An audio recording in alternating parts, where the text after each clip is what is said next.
Estamos batendo recorde de velocidade aqui no Pantanal. Seguindo uma vazante aqui. Eu e o parceiro. Vai, Aguai! Hoje é dia 19. 19 ou 20? 19. Hoje não é terça? 19 de julho de 2010. Estamos tentando chegar na fazenda Aroeira. Está ali atrás. O que indicaram pra gente, aqui é o caminho. Estamos voando agora. Estamos andando a 15 por hora. Andando 16 aqui.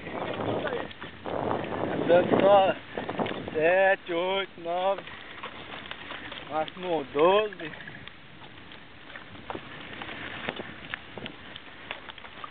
Vamos viajando. A estrada aqui tá boa.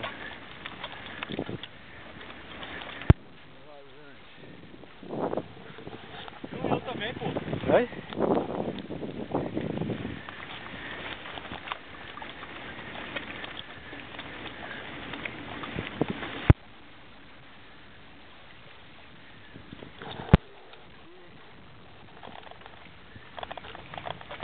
Se não for, não volta.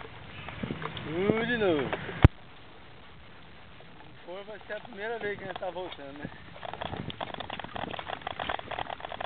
Nós erramos o caminho, nós estamos indo para a sede da Tayamã. Se não estiver certo, nós estamos indo para Aroeira.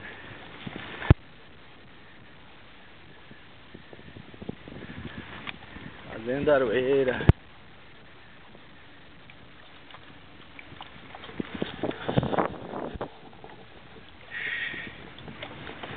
Boca seca. Rachando hoje que fez o primeiro dia de sol. A viagem, uma semana de frio. Pensa no frio à noite. Frio e aca à noite. Nós estamos vindo junto com a comitiva faz 4 dias. Já fizemos janta, almoço com eles. Nós vamos pousar com eles de novo hoje. Carreteirão gordo. Muito bom. Bom mesmo. Bastante comprida. Agora tá seca e dá pra passar carro, né? Quando enche, isso aqui cobre tudo.